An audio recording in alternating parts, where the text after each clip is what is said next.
Voici le visage angélique d'une jeune africaine qui est décédée le 6 août 2019, paix à son âme. Elle s'appelait Binta. Je l'ai vue sur la page d'une sœur avec qui on est amis. C'est attristant de voir des jeunes mourir de la sorte. C'est triste. Je manque les mots. Je manque les mots parce que dans ma logique, ce sont les enfants qui enterrent les parents. Ce ne sont pas les parents qui enterrent les enfants, à part les morts-nés. Donc ça fait du mal. Ça fait très mal au cœur de voir toute la tristesse qu'apporte le décès d'une jeune africaine remplie d'avenir. Un peu comme le décès du docteur Barry aussi qui a rendu beaucoup de gens tristes. C'est triste. C'est triste. Mais j'aimerais aussi demander à ceux qui font des posts sur les annonces nécrologiques, s'ils le peuvent, hein, souvent c'est privé, mais s'ils le peuvent, je pense que c'est toujours important de préciser aux autres les conditions de la mort de la bien-aimée ou du bien-aimé. Pourquoi c'est important? C'est important parce que beaucoup de personnes ne se rendent pas compte du don de la vie et de l'importance de la préserver.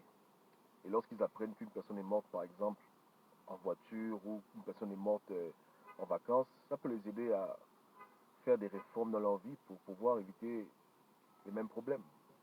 Donc c'est souvent important de dire aux gens, si c'est par la maladie, et même si c'est plus souvent même quelle maladie.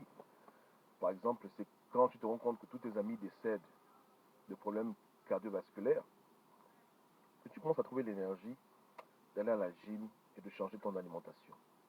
Donc quelque chose, le malheur des autres apporte aussi le bonheur à d'autres personnes parce que ça les aide à faire des réformes.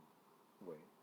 Si c'est des maladies de diabète, etc. En tout cas, si la raison n'est pas privée, c'est toujours important de l'inclure dans les annonces de décès. Ça aide beaucoup de gens à prendre conscience de la vie et à faire les ajustements nécessaires s'ils le peuvent. Ouais, s'ils le peuvent, etc. Ou bien éviter des endroits ou des situations qui peuvent les amener dans la mort. Parce que aujourd'hui, c'est eux qui meurent, demain ça peut être nous. Ouais. Et c'est un peu comme si les morts, quelque part, conseillent les vivants. Ils conseillent les vivants. Ouais. Et c'est clair qu'il y a des situations qu'on ne peut pas éviter. Hein. Accident de voiture, etc. Bon. Souvent c'est imprévisible et c'est tellement soudain qu'on ne peut pas. Mais il y a des choses qu'on peut aussi éviter.